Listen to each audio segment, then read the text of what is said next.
నా వేదనలో నా బాధలో నీ కుంగిన వేళలో నా తోడై ఉన్నావు. నా వేదనలో నా బాధలో నీ కుంగిన వేళలో నా తోడై ఉన్నావు.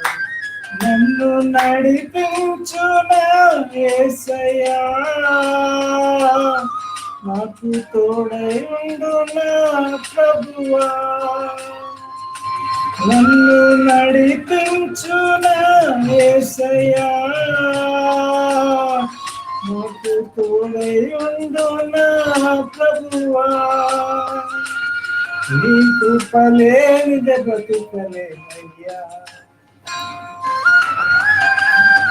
నా వేదనలో నా బాధలో నీ కృంగిన వేళలో నా తోడై ఉన్నావు.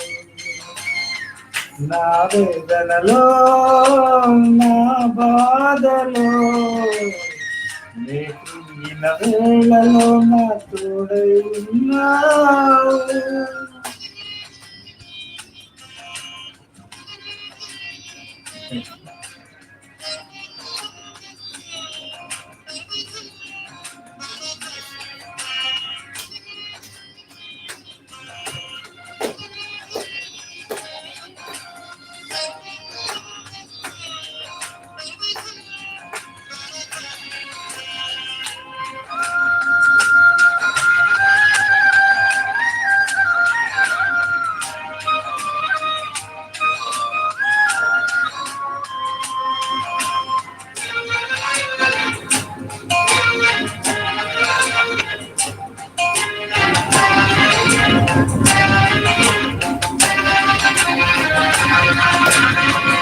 నా అన్నవారే నన్ను మరచారయ్యా, అయిన వారే నన్ను అపహసించినారయ్యా. నా కన్న వారిని నే కోల్పోయినా, నా సొంత జనులే నన్ను నిందించినా. కన్నీటిని తుడిచి కౌగిలించినావు, కృప చూపి నన్ను రక్షించినావు. కన్నీటిని తుడిచి కౌగిలించినావు, కృప చూపి నన్ను రక్షించినావు. నన్ను నడిపించునా యేసయ్యా, నా తోడై ఉండునా ప్రభువా. నన్ను నడిపించునా యేసయ్యా, నాకు తోడై ఉండునా ప్రభువా. నీ కృపలేనిదే బ్రతుకలేనయ్యా. నా వేదనలో నా బాధలో నీ కుంగిన వేళలో నా తోడై ఉన్నావు. నా వేదనలో నా బాధలో నీ కుంగిన వేళలో నా తోడై ఉన్నావు.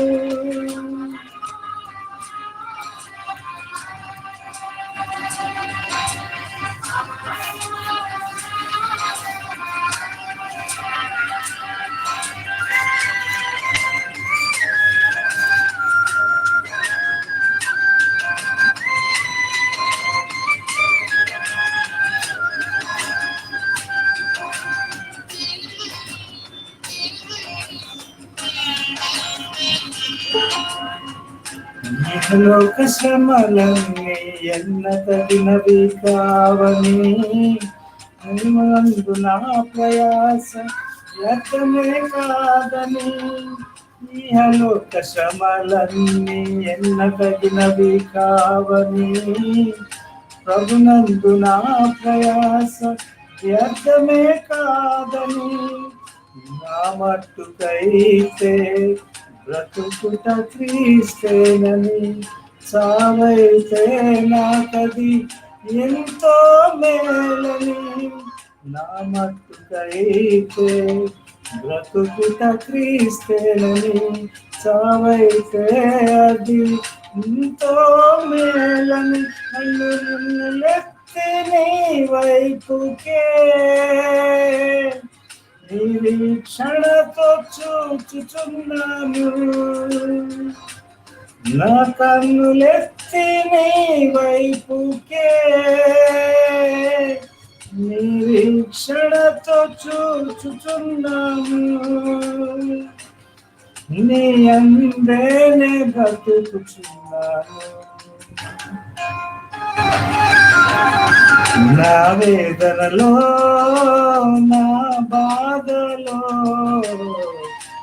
కృంగిన వేళలో నా తోడై ఉన్నావు. నా వేదనలో నా బాధలో కృంగిన వేళలో నా తోడై ఉన్నావు. నన్ను నడిపించున యేసయ్యా, నాకు తోడయుండు నా ప్రభువా. నన్ను నడిపించున యేసయ్యా, నాకు తోడయుండు నా ప్రభువా. నీకు పలేనిది బ్రతుకలేనయ్యా. నా వేదనలో నా బాధలో కృంగిన వేళలో నా తోడై ఉన్నావు. నా వేదనలో నా బాధలో కృంగిన వేళలో నా తోడై ఉన్నావు.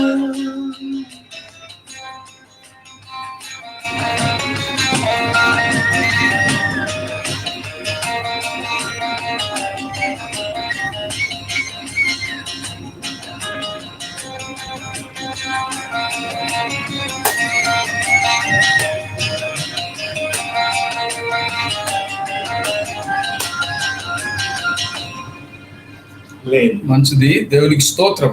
హల్లెలూయా. ప్రభునందు ప్రియ దేవుని బిడ్డలారా, మనం ప్రార్థన చేసుకుని ప్రార్థన ద్వారా నేటి వాక్య ధ్యానంలోనికి మనం వెళ్దాం.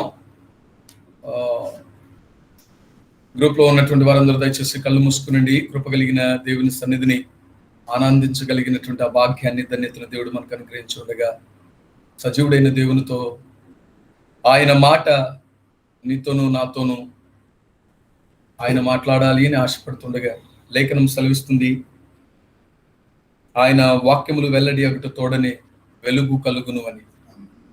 ప్రభునందు సహోదర స్నేహితులారా, ఏ మాట చేత మనము బలం పొందుతామో, ఏ మాట మనలను క్రీస్తు యేసు రూపాంతరపు అనుభవంలోనికి తీసుకుని వస్తుందో, ఆ మహత్తైన మాట చేత ఆయన మనతో మాట్లాడి నూతన నిబంధనలో క్రీస్తు యేసునందు విశ్వాసం ఉంచుతున్నటువంటి వారి విషయంలో, సార్వత్రిక సంఘాలలో ఉన్నటువంటి వారందరి విషయంలో సజీవుడైనటువంటి దేవుడు తాను తీర్చబోయే తీర్పుల యొక్క క్రమం ఎలా ఉంటుందో మనం నేర్చుకుంటూ మొదలు పెట్టాం. ఆయన తన వాక్య ప్రత్యక్షతను మనకు అనుగ్రహించి ఉండగా, వాక్యానికి విధేయత చూపించే ఆ మనస్సు దేవుడు మనందరికీ అనుగ్రహించి మనల్ని బలపరుచున్నట్లుగా ప్రార్థన చేద్దాం.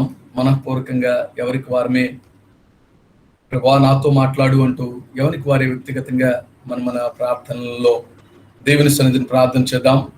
మనలను ప్రార్థనలు నడిపించాల్సిందిగా చెల్లి జీవన్లత మన మధ్య ఉంది. చెల్లి వాక్యం కొరకై మనలను ప్రార్థనలు నడిపిస్తుండగా అందరం కూడి ఏకీభవిద్దాం.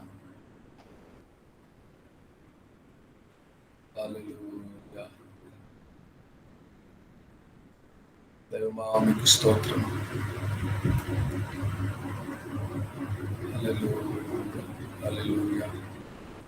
మంచిది, చెల్లి లైన్ కట్ అయినట్టుంది.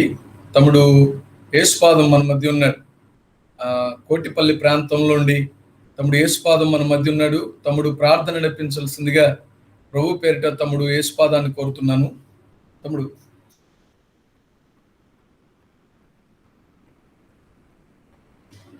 తమ్ముడు యేసు ఉన్నావా? ఉన్నా మా వాయిస్ ఎట్లా అదే వినపడుతుంది. వినపడుతుందా? నువ్వు ఆన్ చేసావుగా మైక్. స్తోత్రం స్తోత్రం స్తోత్రం స్తోత్రం స్తోత్రం స్తోత్రం స్తోత్రములు ప్రభువానికి వందనాలయ్యా. పరిశుద్ధ ఆత్మదేవుడానికి వందనాలు, స్తోత్రాలు స్తోత్రాలు స్తోత్రాలు స్తోత్రాలు స్తోత్రాలు తండ్రి. అయ్యా ఇదిగో తండ్రి పరిశుద్ధాత్మదేవుడా, ఈ విధంగా కూడుకొని నా తండ్రి పరిశుద్ధాత్మదేవుడా నిన్ను స్తుతించడానికి నాన్న అయ్యా మీరు ఇచ్చిన ఈ అవకాశానికై మీకు స్తోత్రాలు చెల్లిస్తున్నాం నా దేవా మా ప్రభా.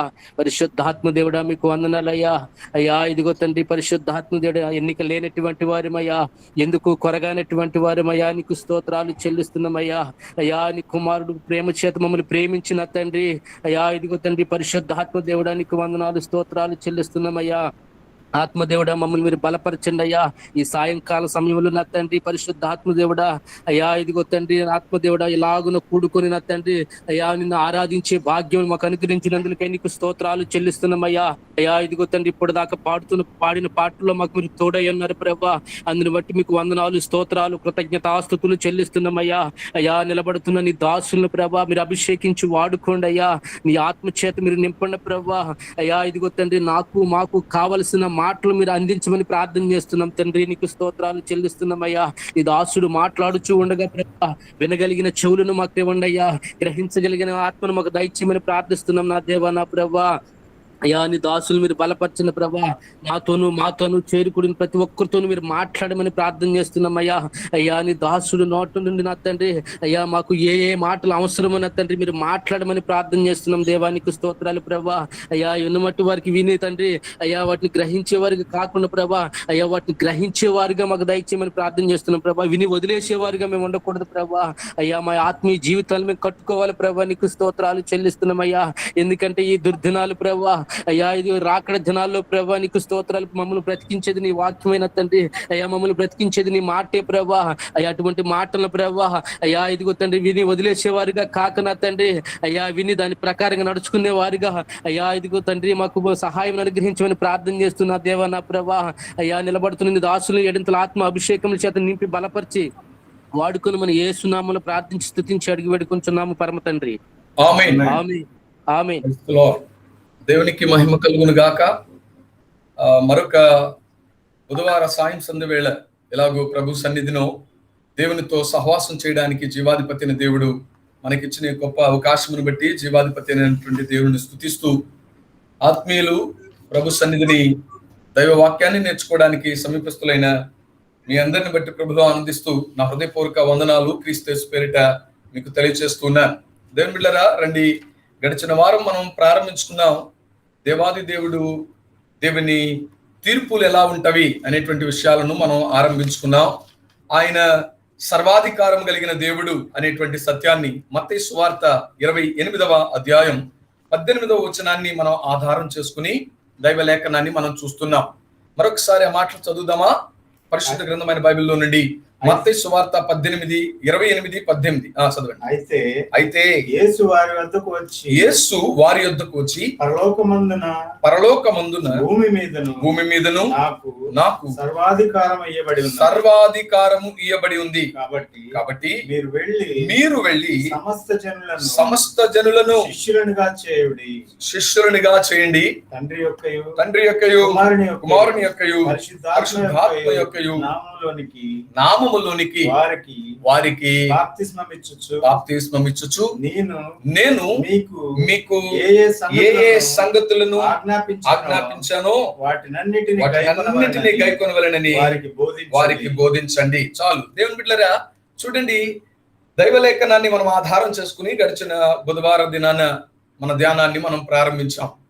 సజీవుడైనటువంటి దేవుడు ప్రభువైన యేసుక్రీస్తునందు మనతో అంటున్న మాట ఏమిటి అంటే, యేసయ్య నిలబడి అంటున్నాడు, భూమి మీద నాకు సర్వాధికారం ఇవ్వబడింది. మరలా చెప్తున్నాను, ప్రభువైన యేసుక్రీస్తు మరణమైన తరువాత, ఆయన పాతి పెట్టబడిన తరువాత 3వ దినాన మృత్యుంజయుడిగా తిరిగి లేచాడు.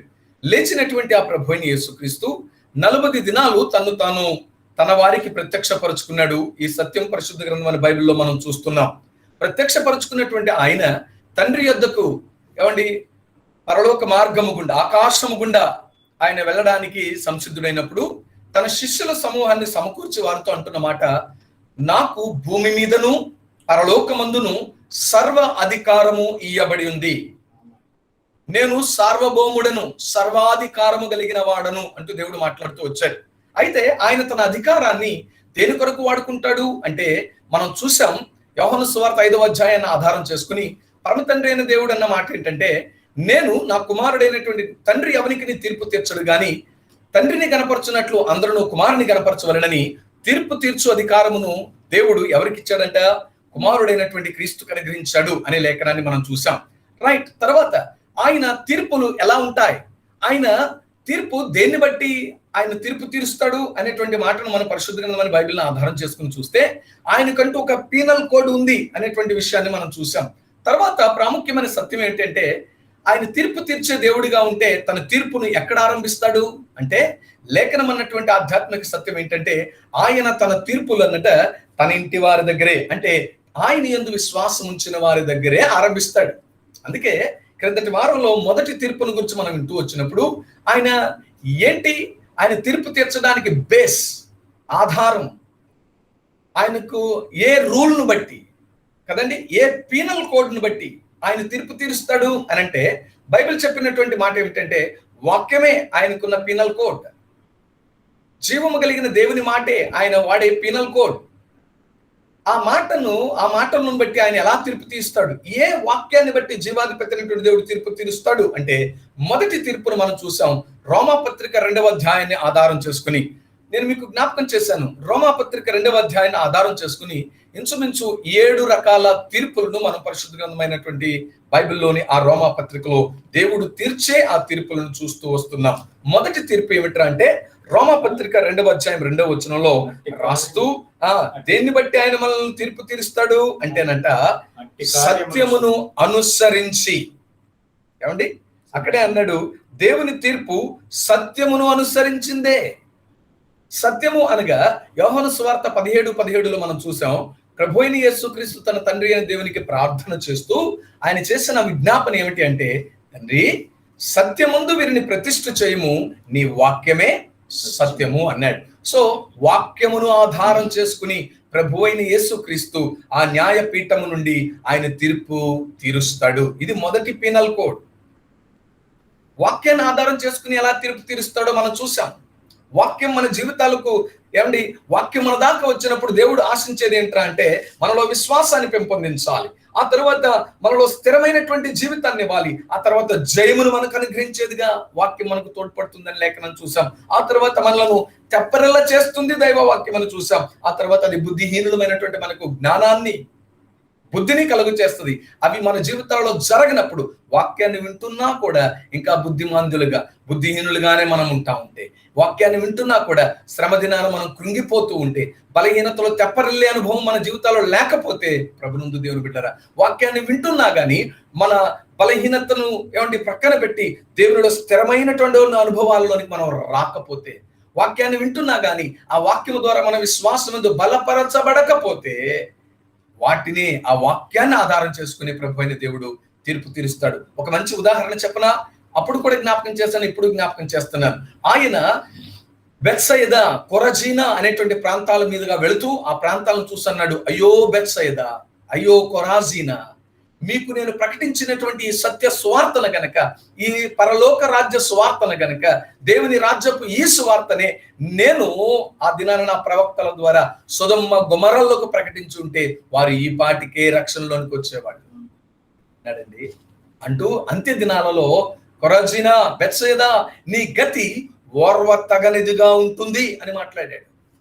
అంటే ఆయన తీర్పులు తన వాక్యాన్ని ఆధారం చేసుకుని ఆయన తీర్పు తీరుస్తాడు. ఈ సత్యం మనం పరిశుద్ధ గ్రంథమైనటువంటి బైబిల్ ద్వారా మనం విన్నాం. మంచిది దైవజనమా. 2వ తీర్పులోనికి దినాన మరికొన్ని తీర్పులు మనం ప్రభు వాక్యాన్ని ఆధారం చేసుకుని మనం చూద్దాం రండి. ఆయన తర్వాత తీర్పులను, ఏ మాటల్ని, ఏమి ఆధారం చేసుకుంటాడు? అదే రోమాపత్రిక 2వ అధ్యాయం 4వ వచనాన్ని ఒకసారి మనం చూద్దామా? రోమాపత్రిక, రోమీలకు పౌలు ద్వారా రాయబడిన పత్రిక 2వ అధ్యాయం 4వ వచనం. లేదా దేవుని అనుగ్రహము మారు మనస్సు పొందుటకు నిన్ను ప్రేరేపించుచున్నదని ఎరుగక ఆయన అనుగ్రహమును ఐశ్వర్యమును సహనాన్ని దీర్ఘశాంతాన్ని తృణీకరిస్తావా? చాలు దేవుని బిడ్డలారా. తర్వాత ఆయన రెండవ పీనల్ కోడ్ ఏంటో తెలుసా? ఆయన తీర్పులు ఆయన అనుగ్రహాన్ని బట్టి ఉంటది. ఆయన అనుగ్రహమును బట్టి. వినండి దేవుని బిడ్డలారా, ఏంటి ఆయన అనుగ్రహం? మరొక మాటలో చెప్పాలంటే ఆయన కృపను బట్టి అనుసరించినదై ఉంటది. ఏ అనుగ్రహాన్ని అయితే నీకు నాకు ఇచ్చి మనల్ని రక్షించాడో, అనగా ఏ కృప ద్వారా అయితే మనం రక్షించబడ్డామో ఆ కృపను అనుసరించి ఆయన మనల్ని తీర్పులోనికి తెస్తాడు. ఈ రోజు ఏమండి, బ్రతుకుతున్న మనం, తమ్ముడా, చెల్లి, అక్క, అన్న, వినండి, బ్రతుకుతున్న మనం సాక్ష్యం చెప్పాలి అంటే ఏమంటామో తెలుసా? అయ్యా, నా వీధిలో ఉన్నటువంటి వాళ్ళ పరిస్థితి నేను చూస్తున్నప్పుడు, నా బంధు జనాంగాన్ని గురించి నేను వినకూడని మాటలు నేను వారి గురించి వింటున్నప్పుడు, ఇదిగో నా స్నేహితులైనటువంటి వారు, నాకు పరిచయస్తులైనటువంటి వారి యొక్క గతిని ఈ దినాన్ని నేను చూస్తున్నప్పుడు, నిజంగా దేవుని కృపే నన్ను నా పిల్లల్ని సజీవులుగా ఉంచింది అని సాక్ష్యం ఇస్తూ ఉంటావు కదా. దీనికి కారణం ఏమిటి అంటే స్పష్టంగా అంటాం, దేవుని కృప అయ్యా. అది నేను తినే ఆహారాన్ని బట్టి కాదు, నేను వాడే మందులను బట్టి కాదు, నేనున్న స్థితిని బట్టి కాదు, గాని అది కేవలం ప్రభు అయిన నా దేవుని కృప అంటున్నావే. ఏ కృపనైతే జీవాధిపతిని దేవుడు నా జీవితం, నీ జీవితం, మన జీవితాలు రక్షించబడడానికి, మన జీవితానికి చాలినంత కృప ఇచ్చాడు. రెండవది, తన పని కొరకు చాలినంత కృప మనకిచ్చాడు. వినండి, ఆయన ఇచ్చిన ఆ కృపను అనుసరించే తీర్పు తీరుస్తాడు. స్నేహితులారా, మరొకసారి చెప్తున్నాను, దేవుని పిల్లలారా, చెవులు రిక్కించుకుని ఆత్మదేవుని యందు లక్ష్యం ఉంచి మనం ఈ మాటలు వినాలి. ఏ కృప ద్వారా అయితే మనల్ని రక్షించుకోవడానికి, మన జీవితాలను విమోచించడానికి, ఏ కృపను అనుసరించి దేవాది దేవుడు తన పని కొరకు మనల్ని బలపరుస్తూ వచ్చాడో ఆ కృపను మనం నిరర్ధకం చేసిన ఎడల ఆ కృప అనుగ్రహమును బట్టి మనల్ని తీర్పులోనికి తెస్తాడు. సో ఆయన ఇచ్చిన కృప చూడండి, దేవుడు మనకు అనుగ్రహించిన ఆ అనుగ్రహం లేదా ఆ కృప మన జీవితానికి ఉపయోగపడుద్ది. రెండవది, మరొక మాట మరలా చెప్తున్నాను, రెండవది, ఆయన పని కొరకు మనకు ఉపయోగపడేది ఆయన కృప. మన జీవితానికి ఆయన కృప ఎలా ఉపయోగపడిందో చూద్దాం. మనల్ని ఆయన పని కొరకు పురుకొల్పుటలో ఆయన కృప మనల్ని ఎలా బలపరిచిందో చూద్దాం. అలా బలపరచుచు మన జీవితాలను విమోచించిన ఆ కృపను మనం నిర్లక్ష్యం చేస్తే నిశ్చయంగా మనం తీర్పులోనికి వస్తాం. మొదటి రండి, మన జీవితాలకు ఆ కృప ఎలా ఉపయోగపడింది?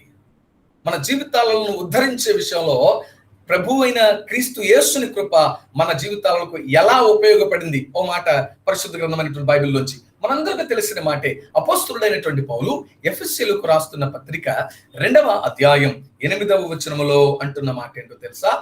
చూడండి, ఎఫెసీ పత్రిక 2వ అధ్యాయం 8వ వచనం. విశ్వాసము ద్వారా కృప చేతనే రక్షింపబడి ఉన్నారు.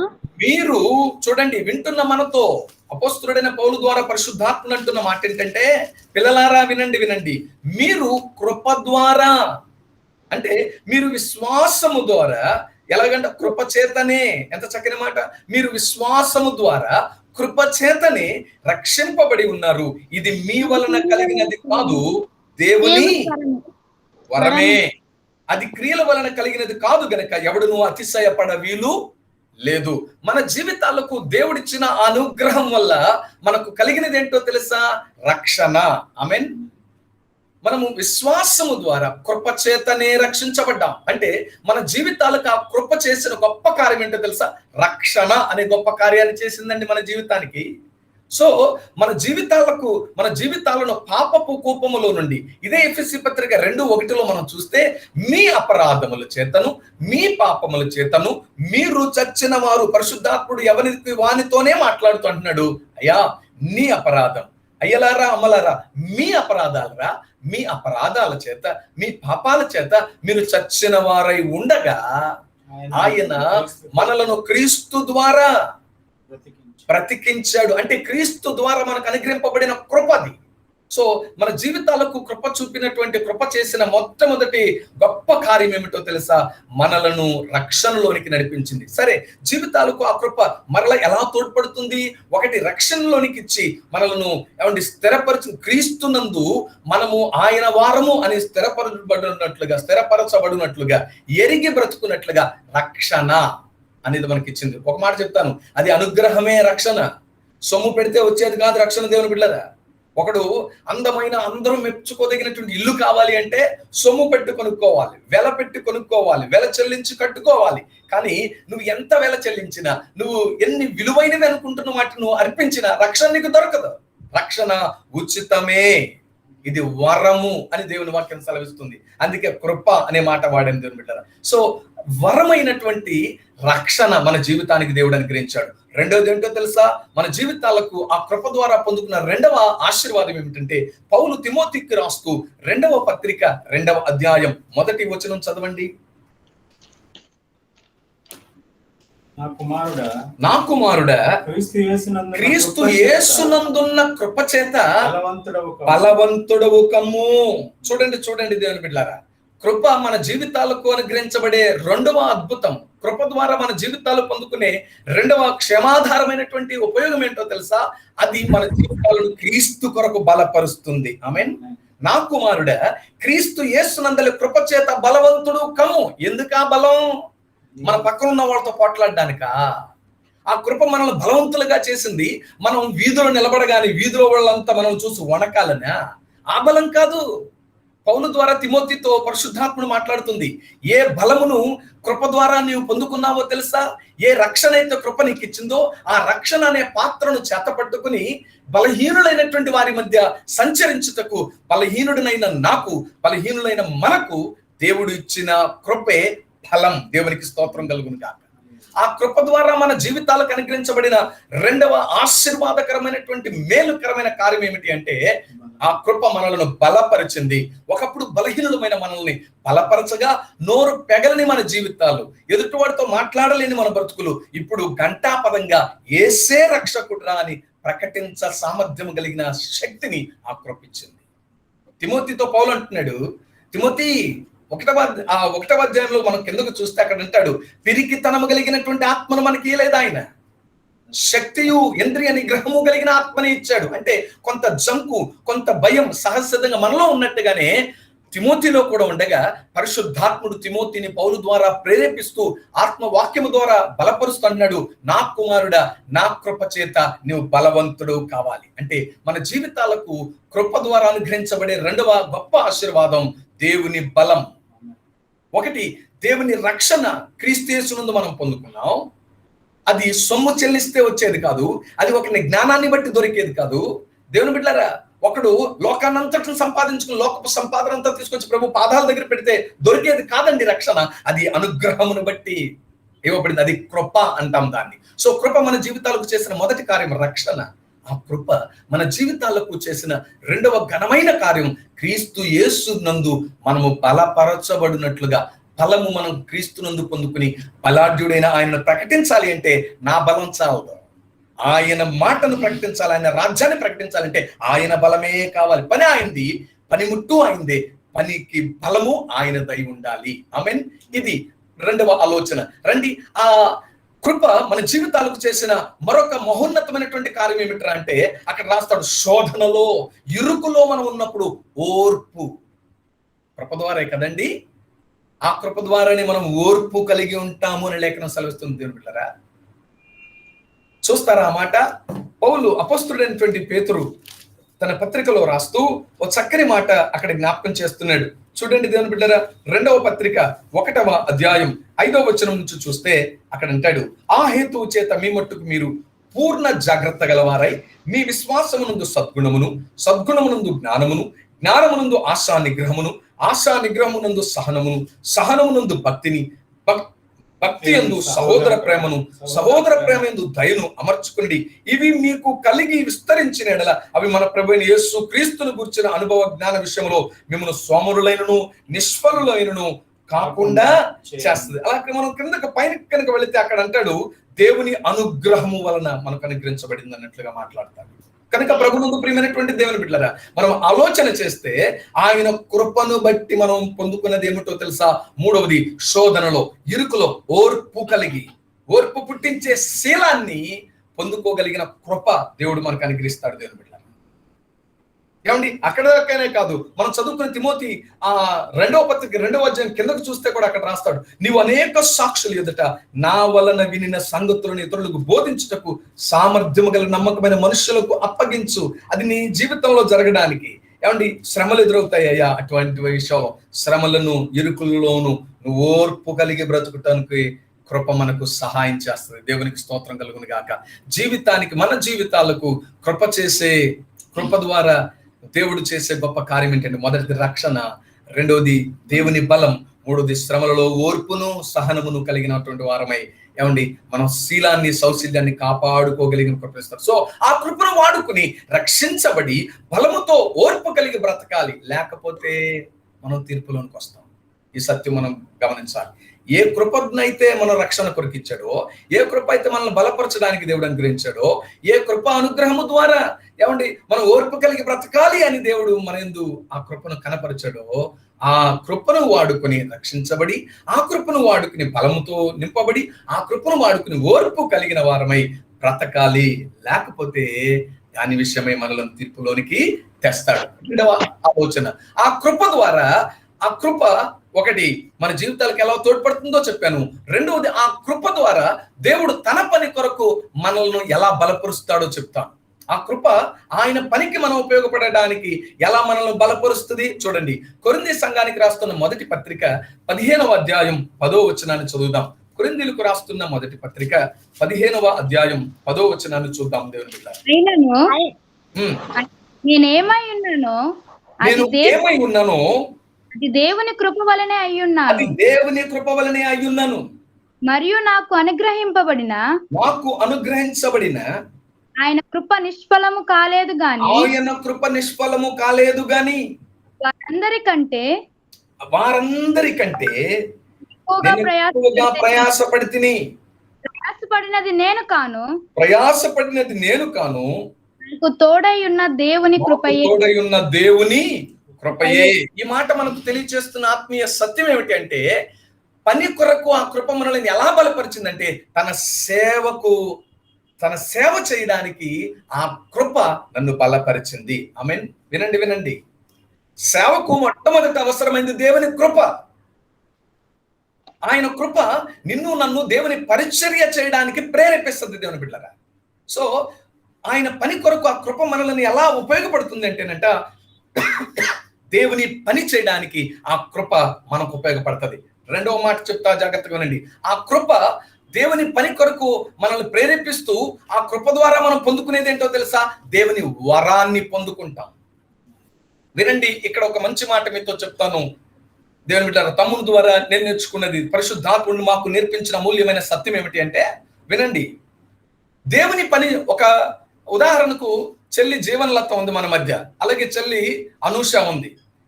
చెల్లి అనూష ఒక కాలేజీలో ఫ్యాకల్టీగా పనిచేస్తుంది. జీవనలత సచివాలయంలో అగ్రికల్చరల్ డిపార్ట్మెంట్ లో పనిచేస్తుంది. విందాం. అనూష ఒక కాలేజీలో ఫ్యాకల్టీగా పనిచేయాలి అంటే వారు ఆమెలో ఉన్న తలాంతును బట్టి కాలేజీలో పనిచేయడానికి తీసుకుంటారు. అంటే లోకానికి ఒకడు సేవ చేయాలంటే లోకం వెతికేది వారిలో ఉన్న తలాంతును. రైట్ దేవుని బిడ్డలారా, ఇప్పుడు జీవనలత చెల్లి సచివాలయంలో చేస్తుంది. తను ఆ సచివాలయంలో తను చేయడానికి ఒక ఎగ్జామ్ గుండా తను వెళ్ళింది. ఆ ఎగ్జామ్ లో వారు టెస్ట్ చేసింది అంటే తెలుసా? తనకున్న తలాంతును టెస్ట్ చేశారు. వినండి దేవుని బిడ్డలారా, లోకంలో ఉన్నటువంటి వ్యక్తులకు మన పనికి ఉపయోగపడాలి అంటే వారు మన తలాంతును పరీక్షిస్తారు. ఒక సాఫ్ట్వేర్ ఇంజనీర్, తన సాఫ్ట్వేర్ ఇంజనీర్ కావాలి అంటే he will be tested upon his knowledge. అతని తలాంతు, అతనికి దేవుడిచ్చిన ఆ జ్ఞానం, అంటే దేవుడిచ్చినటువంటి ఆ జ్ఞానం కాదండోయ్. వినండి, అతడు సహజ సిద్ధంగా సంపాదించుకుని కష్టపడి అంటాం కదా, ఆ జ్ఞానాన్ని బట్టి ఏమండి ఆ పనిలో లోకానికి అతడు ఉపయోగపడతాడు. అయితే చాలా మంది బలహీనమైనటువంటి తలంపు అలాగే కంటిన్యూ అయిపోతున్న మనలో చాలా మంది ఏమనుకుంటాం తెలుసా? దేవుని పనికి కూడా నా తలాంతు బాగా ఉపయోగపడుద్ది, నేను తలాంతును కలిగినోడినైతే దేవుని పని బేషుగ్గా చేస్తాను, దేవుడు నా యందు హర్షిస్తాడు అనుకుంటామేమో. విను, నీ తలాంతును బట్టి, నీకున్నటువంటి ఇన్నర్ ఎబిలిటీని బట్టి, ఇన్నేట్ ఏబుల్నెస్ ని బట్టి నువ్వు పని చేస్తూ ఉంటే లోకంలో ఉన్నటువంటి నీ యజమానుడు నీ యందు ఆనందిస్తాడేమో, కానీ నీకున్న ఈ లోక సంబంధమైనటువంటి జ్ఞానాన్ని, తలాంతులను బట్టి దేవుని సన్నిధిలో వాడబడడానికి నువ్వు సిద్ధపడితే ఆ సిద్ధపాటుని బట్టి ఉన్నటువంటి సంఘస్థులు ఆనందిస్తారేమో, కానీ ఏ దేవుణ్ణి ఆరాధించడానికి నువ్వు నిలబడ్డావో ఆయన మాత్రం నీ యందు ఆనందించలేడు. నీ తలాంతు చేత దేవుని రాజ్యాన్ని కడదాం అనుకుంటే, నీ తలాంతును బట్టి నా దేవుని నేను సంతోషపరుద్దాం, నా దేవుని పనిని నేను చేద్దాం అనుకుంటే ఇట్ ఈస్ యూజ్లెస్. దేవుని పనికి నీవు నేను నిలబడాలి అంటే ప్రభువు మన యందు కృప చూపి ఆయన మనకు వరమునివ్వాలి. ఆమేన్. వరం ఇవ్వాలండి. పౌలు భక్తుడు కొరింథీ సంఘానికి అదే చెప్పాడు, కృపావరములేవనగా. మీకు మాట చెప్తాను, సేవ చేయాలంటే వరం కావాలి. కానీ ఈ దినాల్లో nobody is bothered about the gift of God. దేవుని వరాన్ని గురించి ఆలోచించే వాళ్ళు ఎవరు లేరండో ఈ రోజుల్లో.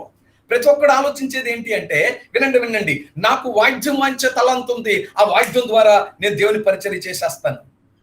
నాకు పాటలు పాడే ఇన్నర్ ఎబిలిటీ నాకుంది, దాని కొరకే నేను సాహిత్యాన్ని, సంగీతాన్ని నేర్చుకున్నాను. ఐ విల్ బి యూస్ఫుల్, నేను దేవునికి భలే ఉపయోగపడతాను. అది నువ్వు అనుకుంటున్నావు, కానీ God is not happy with you.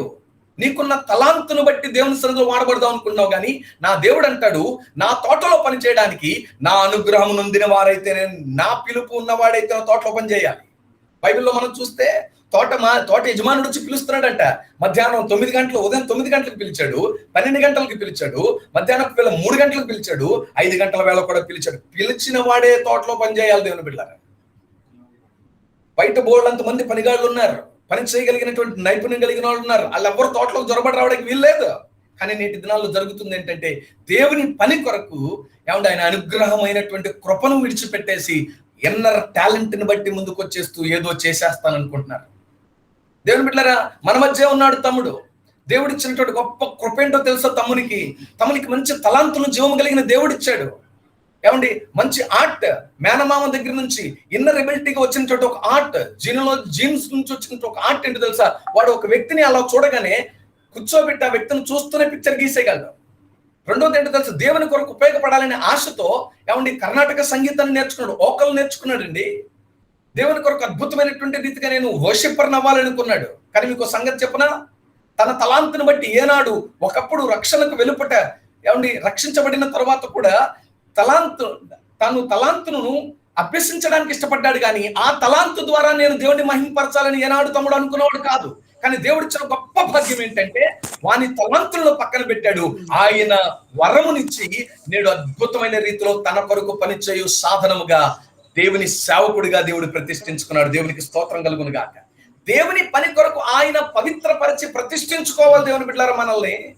అంతే తప్ప నాకు తలాంతు ఉంది, ఉదాహరణకు నాకు మంచి వాక్శక్తి ఉంది, నేను ఏమండి నాకున్న ఎబిలిటీని బట్టి ఐ కెన్ మెస్మరైజ్ పీపుల్, నాకున్న వర్బల్ ఎబిలిటీని బట్టి, నా వాక్ చాతుర్యాన్ని బట్టి నేను అనేకులను గ్యాదర్ చేయగలను, నేను నా వాక్ చాతుర్యాన్ని బట్టి, నా ప్రసంగ ధాటిని బట్టి నేను కట్టి పడేయగలను అని సేవకు కనుక ఒకడు తను తాను ఏమండి ఉపక్రమించుకుని తను తాను సేవకు సిద్ధపడ్డాడు అనుకోండి, అతడిని బట్టి మనుషులు ఆనందిస్తారేమో తప్ప ఎవరిని వాడు ప్రకటిస్తున్నాడో, ఎవరిని ఆ సహోదరి ప్రకటిస్తుందో, ఎవరిని ఆ సహోదరుడు ప్రకటిస్తున్నాడో ఆయన మాత్రం అట్టి వారి యందు ఆనందించే దేవుడు కాడు.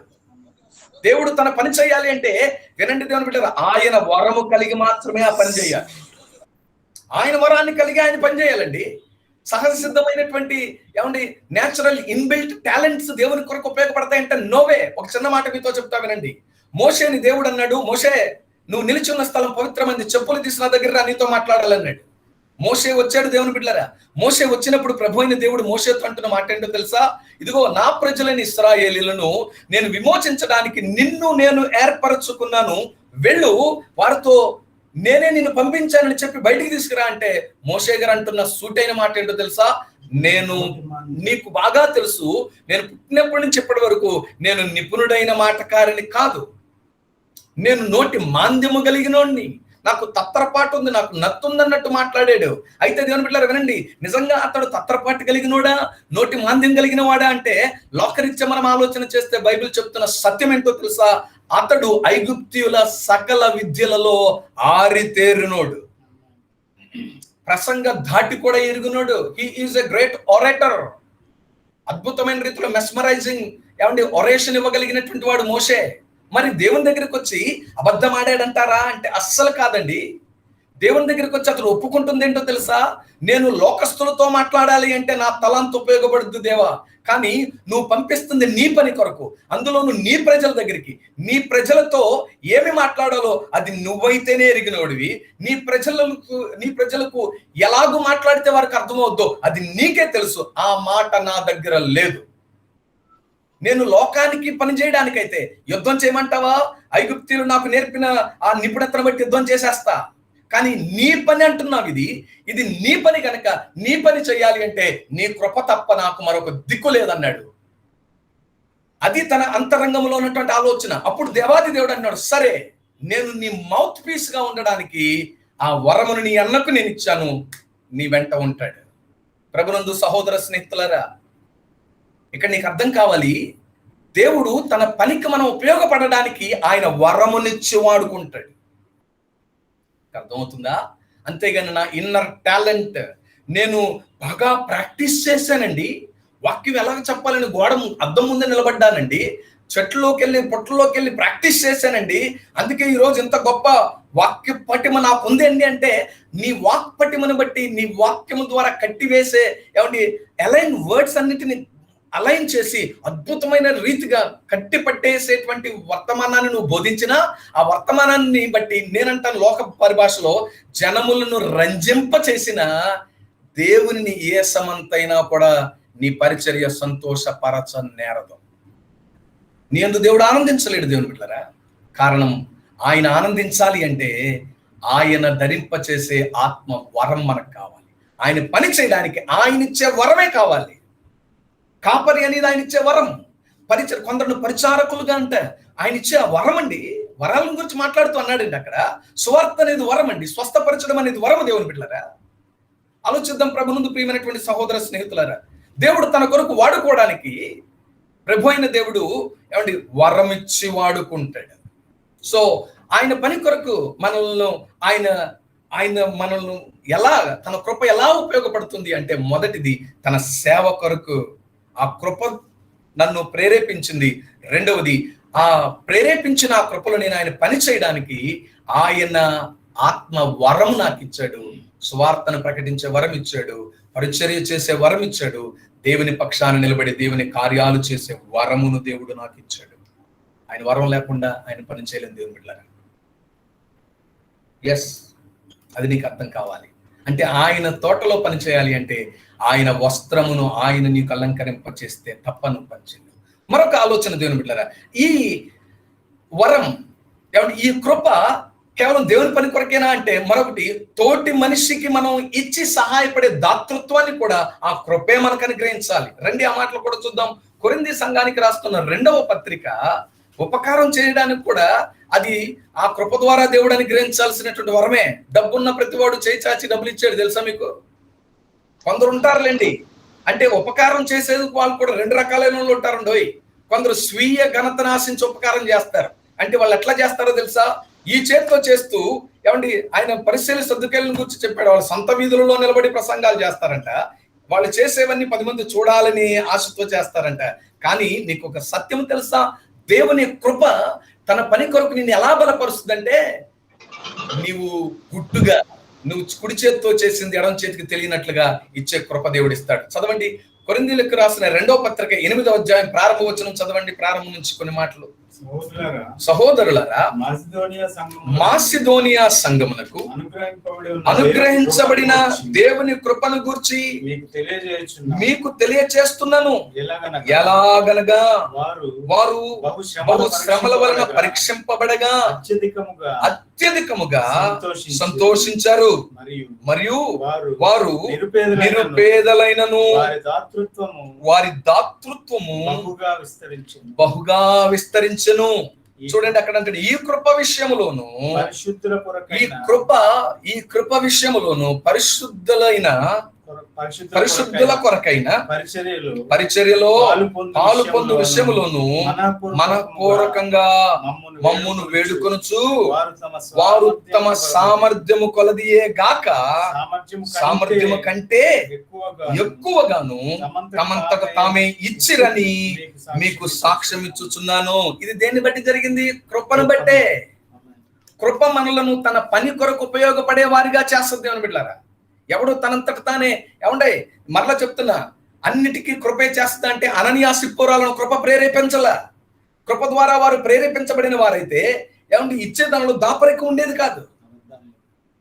వంకరు అబద్ధాలు చెప్పరు. నువ్వు ఇక్కడ బైబిల్లో ఇక్కడ మనం చూస్తే దేవుని పరిచర్య కొరకు వారు ఇచ్చే విషయంలో జీవాధిపతి అయినటువంటి దేవుడు కృపను చూపాడు. దేవునికి మహిమ కలుగును గాక. తన పని కొరకు మనల్ని సేవ కొరకు పురుకొల్పడం మాత్రమే కాదండి కృప చేసేది. సేవ కొరకై మనకు వరమునిచ్చి ఏమంటే వాడుకోవడం మాత్రమే కాదండి కృప చేసేది. వాడుకుంటూ కొందరిలో ఆ కృప దేవుడిచ్చే ఆ వరం ఎంత గొప్పది అంటే దాతృత్వం చేసే వరం. అదండి కృప ద్వారా లభించేది. దాతృత్వం చేసేటువంటి వరాన్ని కూడా దేవుడిస్తాడు. అది వరమే, అది దేవుడు ఇవ్వాల్సిందే దేవుని బిడ్డలారా. సో కృప రెండు పనులు చేస్తుందని విన్నాం.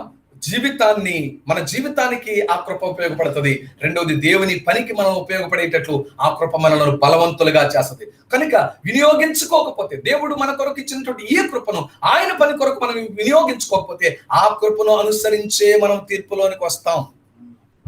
మొదటిది తను అనుగ్రహించినటువంటి ఆ కృప ఏమండి మన జీవితాల విమోచన కొరకు అనుగ్రహించినటువంటి ఆ కృపను మనం వినియోగించుకోకపోతే తీర్పులోకి వస్తాం. తన పని కొరకు తాను ఇచ్చేటువంటి ఆ కృపను మనం సద్వినియోగం చేసుకోకపోతే, ఆ వరమును మనం ఏమండి సద్వినియోగం చేసుకుని ఆ వరమును బట్టి దేవుని సన్నిధిని మనం నిలబడకపోతే, ఆ కృప వరమును బట్టి దేవుడు మనల్ని తీర్పులోనికి తెస్తాడు. రండి మూడవ తీర్పు చెప్తాను. మూడవ తీర్పు దేవుడు దేన్ని అనుసరించి మనల్ని తీర్పులోనికి నడిపిస్తాడు. మూడవ పీనల్ కోడ్ రోమాపత్రిక 2వ అధ్యాయం 5వ వచనాన్ని చదువుదాం. రోమాపత్రిక 2వ అధ్యాయం 5వ వచనంలో మూడవ పీనల్ కోడ్ మనం చూస్తాం. నీ కాఠిన్యమును మార్పు పొందని నీ హృదయమును అనుసరించి ఉగ్రత దినమందు అనగా దేవుని న్యాయమైన తీర్పు బయలుపరచబడు దినమందు నీకు నీవే ఉగ్రతను ఏం సమకూర్చుకుంటున్నావంట? ఉగ్రతను సమకూర్చుకుంటున్నావు అంటుండ. అంటే చూడండి, మూడవది ఆయన వాడే పీనల్ కోడ్ ఏంటో తెలుసా? నీ హృదయ పరిస్థితిని అనుసరించి తీర్పు తీరుస్తాడు. చెప్పండి, దేన్ని అనుసరించి తీర్పు తీరుస్తాడంటే ఆయన మన హృదయపు పరిస్థితులను అనుసరించి, నా హృదయాన్ని అనుసరించి, నా హృదయపు కాఠిన్యాన్ని, నా హృదయపు లోబడే స్థితిని అనుసరించి ఆయన నన్ను తీర్పులోనికి తెస్తాడు. అంటే ఇక్కడ ఒక మంచి మాట మీకు జ్ఞాపకం చేస్తాను. నా హృదయాన్ని అనుసరించి అంటారేంటి బ్రదర్ అంటే, దైవవాక్యం సెలవిస్తుంది ఆయన ఎద్దుకు నువ్వు వచ్చినప్పుడు నీ హృదయమును నూతన పరిచాడు. నమ్మిన దేవునికి స్తోత్రం చెప్పండి. హల్లెలూయా. దేవుని దగ్గరికి మనం వచ్చినప్పుడు ఆయన మన పాత రోత జీవితాన్ని ఏమండి పిండేసి కడిగేసి క్లీన్ చేసి నూతనమైన హృదయాన్ని దేవుడు మనకిచ్చాడు కదా. ఇప్పుడు నూతనమైన హృదయాన్ని ఎలా ఉంచావు అన్న దానిని బట్టి దేవుడు మనల్ని తీర్పులోనికి తెస్తాడు. నా కుమారుడా, నువ్వు నా దగ్గరికి వచ్చినప్పుడు నీ హృదయాన్ని నాకు ఇచ్చినప్పుడు దానిని నేను ఏమండి పరిశుద్ధపరిచి నూతనమైన హృదయాన్ని నీకు ఇచ్చాను కదా. ఇప్పుడు ఆ నూతనమైనటువంటి హృదయాన్ని నువ్వు ఎలా ఉంచావు, దాన్ని నువ్వు ఎంత పవిత్రంగా కాపాడుకున్నావు అనే దాన్ని ఆధారం చేసుకుని ఆయన నిన్ను నన్ను తీర్పులోనికి తెస్తాడు. ఇది మూడవది దేవుని బిడ్డారా. రండి, ఆ హృదయాన్ని అనుసరించి ఏ విషయాల్లో మనం తీర్పు తీస్తాడు, ఎలా అనుసరించి మనం ఏమి చేయకపోతే మనం తీర్పు తీరుస్తాడు. సామెతల గ్రంథకర్త అయినటువంటి సొలొమోను, జ్ఞాని అయిన సొలొమోను రాస్తూ 4వ అధ్యాయంలో 23వ వచనంలో ఇలా మాట్లాడతాడు. చూడండి దేవుని బిడ్డలారా, నీ హృదయంలో నుండి జీవధారలు బయలుదేరును. కాబట్టి అన్నిటికంటే ముఖ్యంగా హృదయమును భద్రముగా కాపాడుకొనుము. హృదయమును భద్రంగా కాపాడుకోవాలి. నీ హృదయంలో నుండి ఏమొస్తాయో తెలుసా? జీవధార, ఉబికే ఊట ఈ హృదయం అనే స్థితి. దేవుడు అంటాడు ఈ హృదయంలో నుండే జీవధార బయలు వెళ్తుంది. ఆ ధార నోట్లోంచి బయటకు వస్తుంది. అందుకే వాక్యం ఏముంటుంది తెలుసా? నీ హృదయము తలంచిందా నిండిన దాని కొలది నోరేం చేస్తుందంట? మాట్లాడుద్ది అన్నాడు. హృదయం నిండిన దాని కొలదే నోరు మాట్లాడుద్ది. జ్ఞాని అయిన సొలొమోను అంటున్నాడు, నీ నోటి మాట నీ హృదయాన్ని చెప్పేస్తుంది. హృదయంలో నుండి జీవధార బయలు వెళ్తుంది. కనుక జాగ్రత్తగా నీ హృదయాన్ని కాచుకో. పాత నిబంధనలో ఇర్మియా గ్రంథంలో లేఖనం సెలవిస్తున్నటువంటి ఆధ్యాత్మిక సత్యం, పరిశుద్ధుడైనటువంటి దేవుడు ఇర్మియా గ్రంథం 17వ అధ్యాయంలో ఏమంటే సుస్పష్టంగా మన హృదయపు స్థితిని గురించి చాలా స్పష్టంగా మాట్లాడాడు కదా. అక్కడ చూస్తారా, 17వ అధ్యాయం 10వ వచనం చూస్తే, హృదయం అన్నిటికంటే మోసకరమైనది, అది ఘోరమైన వ్యాధి కలది, దాన్ని గ్రహించగలిగిన వాడు ఎవడో. 3వ మాట దేవుని బిడ్డలారా, ఆయన నీ హృదయ కాఠిన్యాన్ని బట్టి ఏమండోయ్ నూతన పరిచాడు నీ హృదయాన్ని, కానీ నూతన పరిచినటువంటి ఆ హృదయాన్ని నువ్వు ఎలా ఉంచావు అనే దాన్ని బట్టి ఆయన నిన్ను నన్ను తీర్పులోనికి తీసుకొస్తాడు. అది 3వ పీనల్ కోడ్. సో నా అమూల్యమైన రక్తాన్ని చిందించి నీ హృదయాన్ని నేను పరిశుద్ధపరిచాను రా, అది నూతనమైన హృదయాన్ని నేను నీకు ఇచ్చాను కదా. నీకు నూతనమైన హృదయాన్ని నేను ఇచ్చినప్పుడు ఆ నూతనమైన హృదయాన్ని నువ్వు ఎలా కాపాడుకున్నావు అంటే, మొదటి మాట అన్నాడు, నీ హృదయంలో నుండి జీవధారలే వస్తున్నాయా అంటే, నీ నోటిలోంచి నీ హృదయం నిండిన దాన్ని కొలది నీ నోరు మాట్లాడుతున్నప్పుడు ఆ మాట ఎదుటివాడికి క్షేమాభివృద్ధికరమైనటువంటి మాటేనా? నీ హృదయంలోంచి వస్తున్న తలంపులు ఎదుటివాడిని జీవింపచేసే తలంపులా, లేకపోతే ఎదుటివాడు చస్తే బాగుండనేటువంటి మాటలా? ఆలోచించాలి రాత్రి దేవుని బిడ్డలారా. ఒక్కోసారి అంటాం, ఏమండి ఏం మాటలండి అయ్యి, 4 దెబ్బలు కొట్టినా భరించేవాళ్ళం, కానీ ఆ మాటలలో మాత్రం కత్తిపోటువంటి మాటలండి, బ్రతకలేమండి, చచ్చిపోదాం అనుకుంటున్నామండి అంటాం. దేవుని బిడ్డలారా ఆలోచిస్తున్నావా? దైవలేఖనం ఉంటుంది, నీ హృదయంలో నుండి జీవధారలు ప్రవహిస్తాయి. కాబట్టి నీ హృదయాన్ని జాగ్రత్తగా కాపాడుకో. నేను కాపాడుకోలేనయ్యా అంటావేమో. అయితే సామెతల గ్రంథకర్త 23వ అధ్యాయం 26వ వచనంలో అంటాడు, 23, 26లో ప్రభువైన దేవుని బట్టి ఒక మంచి సలహా పరిశుద్ధాత్మ ద్వారా ఏమండి జ్ఞాని అయిన సొలొమోను నుంచి పరిశుద్ధాత్మ మనకి ఇస్తున్నాడు. చూడండి, నా కుమారుడా నీ హృదయమును నాకు ఇవ్వు. దాన్ని కాపాడుకోవడం నీకు చేత అవ్వట్లేదుగా, దాన్ని భద్రపరచుకోవడం నీకు చేత అవ్వట్లేదుగా. కనుక ఆ హృదయం అనే ఆ ట్రెషర్ నాకు ఇచ్చాయి, నేను దాన్ని జాగ్రత్తగా భద్రపరుస్తా. ఏ హృదయాన్ని ఆధారం చేసుకుంటే రేపు నేను తీర్పు తీర్చబోతున్నానో, ఏ హృదయ కాఠిన్యమును, ఏ హృదయంలోంచి వచ్చేటువంటి భయంకరమైనటువంటి తలంపులను బేస్ చేసుకుని నేను నీ ఎడల తీర్పు తీర్చబోతున్నానో, ఆ హృదయాన్ని నువ్వు నాకు ఇచ్చేస్తే నేను దాన్ని శుద్ధి చేసి జీవధారలు ప్రవహించు పాత్రగా చేశాను కదా, దాన్ని నేను కాపాడుతాను నా కొడుక. సో ప్రభునందు దేవుని బిడ్డలారా, మొదటి ఆలోచన మనం అది జీవధారలు, నా హృదయం ప్రభువు నందులో కృప చేత నా హృదయంలో నుండి జీవధారలు బయలుదేరుతున్నాయి, అవి నా నోటి నుంచి బయటకు వస్తున్నాయి. నా నోరు ఎదుటివాడికి క్షేమాన్ని కలుగు చేయాలి, నా నోరు ఎదుటివాడిని దీవించాలి తప్ప శపించకూడదు. నా నోరు ఎదుటివాడి విషయంలో క్షేమాభివృద్ధికరమైనటువంటి అనుకూలమైన వచనమే నా నోట రావాలి, కానీ దుర్భాష నా నోట ఎదుటివాడి విషయమే రాకూడదు అని నా నోటికి నేను కాపు పెట్టుకోవడానికి నేను నా హృదయాన్ని నేను ప్రభువుకు అప్పగిస్తే ఎప్పటికప్పుడు ఆ హృదయాన్ని పవిత్రపరచగలిగిన దేవుడు ఆయన. రైట్, ఒకటి నీ హృదయాన్ని ఏమండి కాపాడుకోవాలి, అది జీవధారల ఏమండి బయలుదేరే స్థలం. 2వ ఆలోచన దేవుని బిడ్డలారా రండి, ప్రసంగి గ్రంథకర్త రాస్తాడు 3వ అధ్యాయం 17వ వచనంలో, 3వ అధ్యాయం 17వ వచనంలో ఆయన రాస్తాడు, ప్రతి క్రియకు కూడా ఒక సమయం ఉంటుంది అని మాట్లాడుతున్నాడు. చదవండి దేవుని బిడ్డలారా, ప్రసంగి గ్రంథం 3వ అధ్యాయం 17వ వచనం. ప్రతి ప్రయత్నమునకును, ప్రతి ప్రయత్నానికి, ప్రతి క్రియకును, ప్రతి క్రియకు తగిన సమయం ఉన్నదనియు, తగిన సమయము ఉన్నదనియు, నీతిమంతులకును దుర్మార్గులకును దేవుడే తీర్పు తీర్చుననియు, నీతిమంతులకును దుర్మార్గులకును దేవుడే తీర్పు తీర్చుననియు నా హృదయములో నేను అనుకున్నాను. నీ హృదయం నువ్వు గ్రహించవలసిన సత్యం ఏంటంటే, ఒకనాడు ఆయన నీతిమంతులకు దేర్ ఇస్ అ టైం, ప్రతివాడి క్రియకు తగినట్లుగానంట నీతిమంతులకు దుర్మార్గులకు తీర్పు తీర్చేవాడు ఆయనే అని హృదయంలో ఎరిగిన వాడు హృదయాన్ని జాగ్రత్తగా భద్రపరుచుకోవాలి. నేను నీతిమంతునిగా తప్పించుకుంటానంటే నోనో, నీతిమంతులకు కూడా ఏమంటే కొరింథీ పత్రికలో కూడా అదే చెప్తాడు కదా, 2వ పత్రిక 5వ అధ్యాయం 10వ వచనంలో చెప్తాడు, శరీరమందు నువ్వు శరీరముతో చేసేటువంటి పనులంట అవి మంచివైనా సరే చెడ్డవైనా సరే ఆయన న్యాయపీఠం ఎదుట ప్రతి వాడు వాని వాని పనులను బట్టి తీర్పులో నిలబడాలి. ఆమేన్. కనుక దేవుని బిడ్డలారా, హృదయాన్ని జాగ్రత్తగా, జీవధారలు ప్రవహించే స్థలం కాబట్టి కాపాడుకోవాలి. రెండవది, నీతిమంతులకును ఏమండి అనీతిమంతులకును ఆయన తీర్పు తీరుస్తాడు కాబట్టి హృదయాన్ని ఎప్పటికప్పుడు ధైర్యపరుచుకుంటూ తీర్పులోనికి రాకుండాన్నట్లుగా, తీర్పలేని దేవుని ఎదుట మనం నిలబడకుండాన్నట్లుగా హృదయాన్ని మనం దేవునికి అప్పగించుకుని పరీక్షించి అది పవిత్రీకరించబడుటకు ప్రయత్నపడాలి. 3వ ఆలోచన దేవుని బిడ్డలారా, అదే ప్రసంగి గ్రంథం 12వ అధ్యాయం 14వ వచనంలో ఆయన మాట్లాడుతున్నటువంటి చక్కని ఆలోచన చూడండి.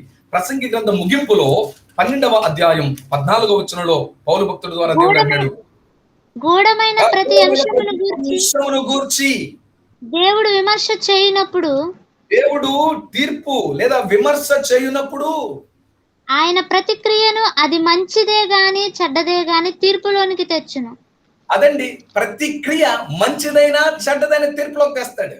మనం అనుకుంటే ఇది మంచిదే అంటాం నీ హృదయాన్ని ప్రకారం, నీ దృష్టికి మంచిదేమో, అది దేవుని దృష్టికి ఎట్లాంటిదో రేపు తీర్పరి అయినటువంటి దేవుడు ఆయన ముందు నిలబెట్టినప్పుడు కానీ అర్థం అవుదు మనకు.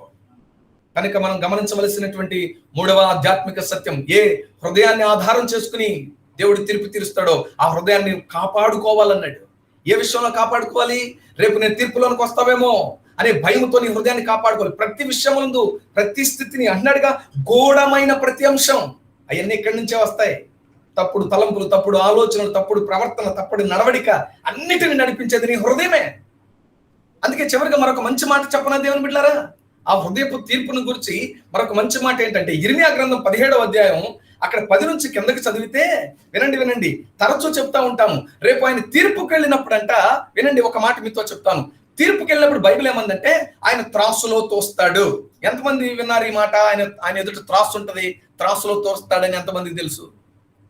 ఆయన త్రాసులో తోస్తాడని మనకి ఎట్లా తెలుసు అంటే, కోర్టుల్లో మనం ఒక బొమ్మ చూసేవాళ్ళం ఇదివరకు. ఏమండి, న్యాయదేవత కళ్ళు కట్టి న్యాయదేవత చేతిలో ఏముండేది? తక్కెట త్రాసు ఉండేది. మనందరం నమ్మేది ఏంటంటే రేపు దేవుని దగ్గర కూడా ఈ త్రాసు ఉంటది, ఆ త్రాసులో ఆయన మనల్ని తోస్తాడు. అయితే ఒక మంచి మాట చెప్తానే, ఒక త్రాసులో ఆయన దగ్గర కూడా త్రాసు ఉంటుంది. కుడి పక్క మన క్రియలు పెడతాడు, మరి యువతల పక్క ఏం పెట్టి తోస్తాడు ఆయన? ఏమండి, ఇక్కడ హృదయ కాఠిన్యాన్ని బట్టి తీర్పు తీరుస్తాడు కదా. నా క్రియలను నేను కుడి పక్క పెట్టాడు ఆయన, ఎడం పక్క ఏం పెట్టి తోస్తాడు ఆయన? మీకు అర్థమవుతుందా? బజార్లోకి వెళ్ళి కేజీ టమాటా అన్నాం అనుకోండి, యువతల టమాటాలు వేసింది, యువతలు ఏ రాయి వేయాలి? కేజీ రాయి వేయాలి. అలాగే నా క్రియలను, నా స్థితిని, నేను నీతిమంతుడినో నేను పాపినో తేల్చాలి అంటే ఆయన దేన్ని ఆధారం చేసుకుని తీర్పు తీరుస్తాడండి? యువతలు నా క్రియలు పెట్టాడు, యువతలు ఏం పెట్టి తోస్తాడు చెప్పండి? ఏం పెట్టి తోస్తాడండి ఆయన?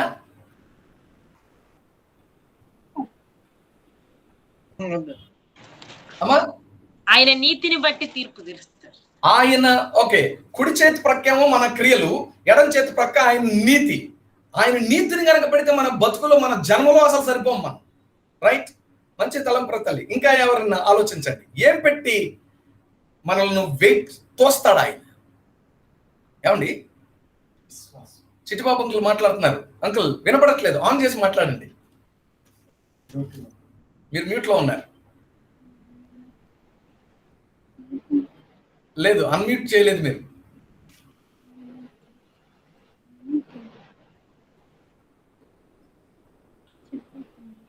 కృపను బట్టి, ఆయన కృపను బట్టి. Okay, right. దీనికి తెలిచేస్తాం చూడండి. ఆయన కృపను బట్టి మనం రక్షిస్తాడు, కానీ మన క్రియలను తన కృపను బట్టి ఇంకా తోచడు పరలోకానికి వెళ్ళిన తర్వాత.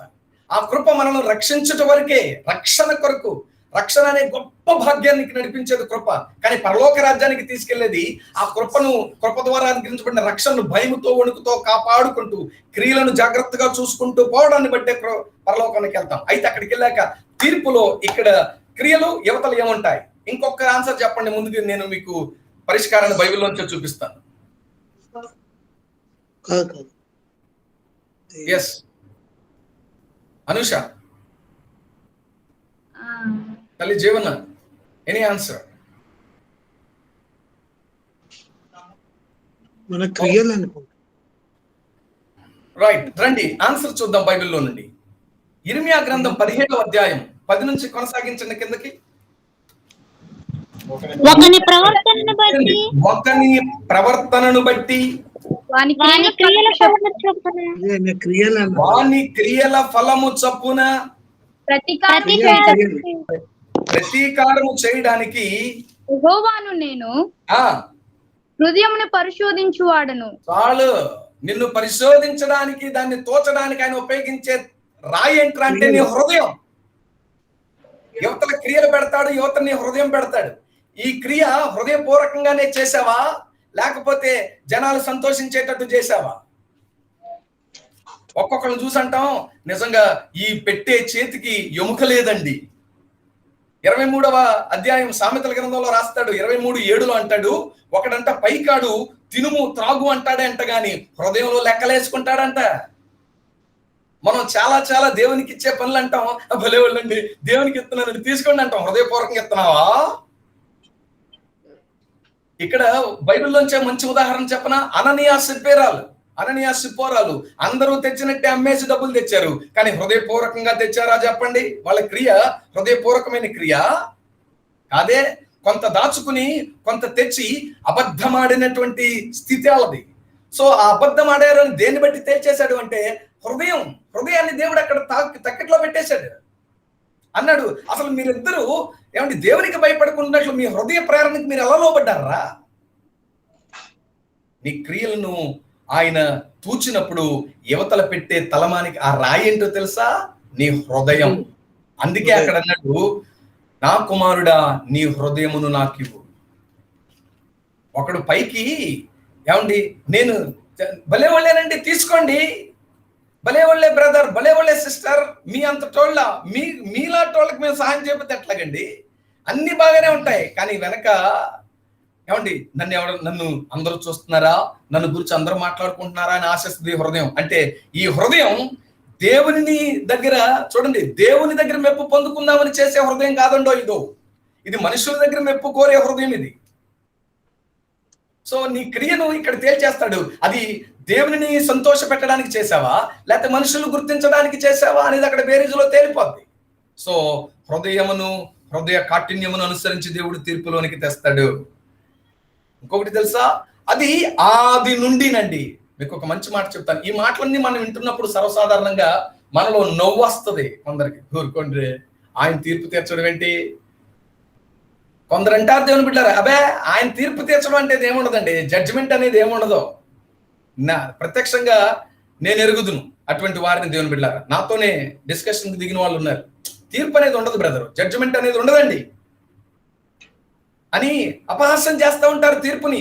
ఆది నుండి నేటి వరకు దేవుడు తీర్పు తీరుస్తాడంటే అనేకులు హాస్యాస్పదంగానే చూశారండి. ఆది కాలం నుండి ఉదాహరణకు బైబిల్ చూడండి, అపోస్తలుల కార్యం 17వ అధ్యాయం 30వ వచనం. అపోస్తలుల కార్యం 17:30. ఎందుకు మధ్యలో ఈ మాట చెప్తున్నానంటే, ఇప్పటికీ మనలో కొందరు తీర్పు ఆ జ్ఞాన కాలమందు దేవుడు చూచి చూడనట్టుగా ఉండెను. ఇప్పుడైతే అంతటను అందరూ మారు మనస్సు పొందవలెనని మనుషులకు ఆజ్ఞాపించుచున్నాడు. అందరూ అంతటా మారు మనస్సు పొందవలెనని మనుషులకు ఆజ్ఞాపించుచు ఉన్నాడు. ఎందుకనగా తాను నియమించిన మనుష్యుని చేత నీతిని అనుసరించి భూలోకమునకు తీర్పు తీర్చబోయే ఒక దినమును నిర్ణయించి ఉన్నాడు. ఏం చేశాడంటండి? అర్థమవుతుందా?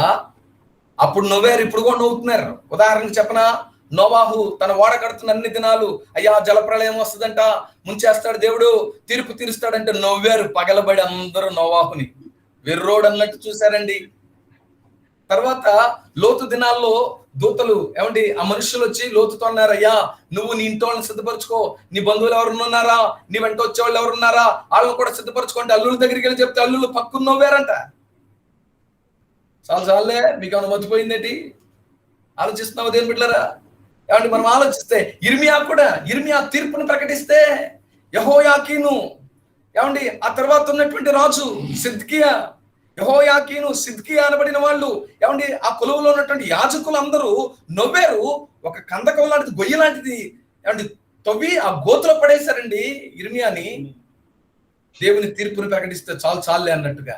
కనుక ప్రభునందు ప్రియమైనటువంటి దేవుని బిడ్డలారా, నీ హృదయ కాఠిన్యమును బట్టి నవ్వుకుంటున్నారేమో. ఏమండి ఒక మంచి మాట చెప్పనా? మత్తయి సువార్త 5వ అధ్యాయం 17వ వచనం అంటది. మత్తయి సువార్త 5:17లో అంటాడు, ఆయన మాట నెరవేరకుండా ఒక పుల్లైనా ఒక సున్నా అయినా.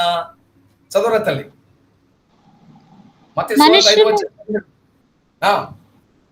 మనుషులు ఆకాశములో భూమియు గతించిపోయినే గాని ఆకాశము భూమియు గతించిపోవునే గాని ధర్మశాస్త్రమంతయు నెరవేరు వరకు, ధర్మశాస్త్రమంతయు నెరవేరు వరకు దాని నుండి ఒక పుల్లైనను ఒక సున్నాయినను తప్పిపోదని. ఏమవుతుందంటండి అంటే దేవుని మాటలు సంపూర్ణంగా నెరవేర్చబడి వరకు దానిలోంచి ఒక సున్నా పోదు, ఒక పల్లు కూడా పోదండి. He is a justful judge. ఆయన నీతి కలిగిన న్యాయాధిపతి. ఇది ఈ పూట మనకు అర్థం అవ్వాల్సిన ఒక ఆధ్యాత్మిక సత్యం. ఆయన ఎవరు? నీతి కలిగిన న్యాయాధిపతి అండోయ్. ఆయన తీర్పులన్నీ న్యాయయుక్తములే. ఆయనకి ఏమండి వీళ్ళు నా వాళ్ళు, వీళ్ళు పరాయి వాళ్ళు అనేటువంటి అది లేదు ఆయనలో. పక్షపాత వైఖరి లేదు. వీళ్ళు మనోళ్ళే, వాళ్ళు మనోళ్ళు కాదులే తీర్పు విషయంలో అలాంటిది అస్సలు లేదు ఆయనకి. ప్రభుత్వ ప్రియదేవుని బిడ్డలారా, ఆయన తీర్పులకు 3 పీనల్ కోడ్స్ చెప్పాను. మొదటి పీనల్ కోడ్ దేన్ని అనుసరించి తీర్పు తీరుస్తాడంట? ఆయన సత్యమును అనుసరించి, అనగా దేవుని వాక్యాన్ని అనుసరించి తీర్పు తీరుస్తాడు. రెండవది దేన్ని అనుసరించి తీర్పు తీరుస్తాడు? తన అనుగ్రహమైన కృపను అనుసరించి తీర్పు తీరుస్తాడు. మూడవది మన హృదయ కాఠిన్యమును బట్టి తీర్పు తీరుస్తాడు. నాలుగవది, అది మీకు ఇంట్రడ్యూస్ చేసి నేను ముగిస్తాను. నాలుగవది రోమాపత్రిక 2వ అధ్యాయం 5వ వచనం చూద్దాం, 6వ వచనం చూద్దాం. రోమాపత్రిక 2:6. ఆయన ప్రతి వానికి వాని క్రియల చొప్పున వాని క్రియల చొప్పున ప్రతిఫలం ఇస్తాడు. నాలుగవది ఏంటో తెలుసా? క్రియలను బట్టి తీర్పు తీరుస్తాడు. ప్రతిఫలం ఇచ్చింది. అదండి. There are certain commissions and there are omissions. ఆయన కొన్నిటిని మనం చేపట్టాలంటాడు, కొన్నిటిని మనం విడిచిపెట్టాలంటాడు.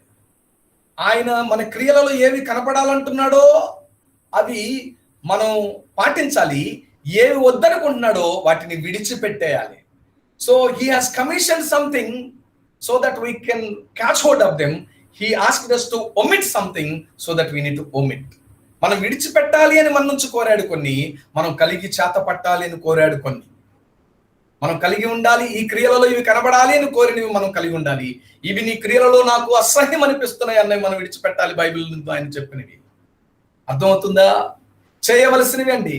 కమిషన్ అంటే చేయవలసినవి, మనం చేయాల్సింది చేయాలి. 2వ అధ్యాయం 7వ వచనం, అదే రోమాపత్రిక చూడండి. 2వ అధ్యాయం 7వ వచనంలో ఏమంటాడు? ఏమి చేయాలంట?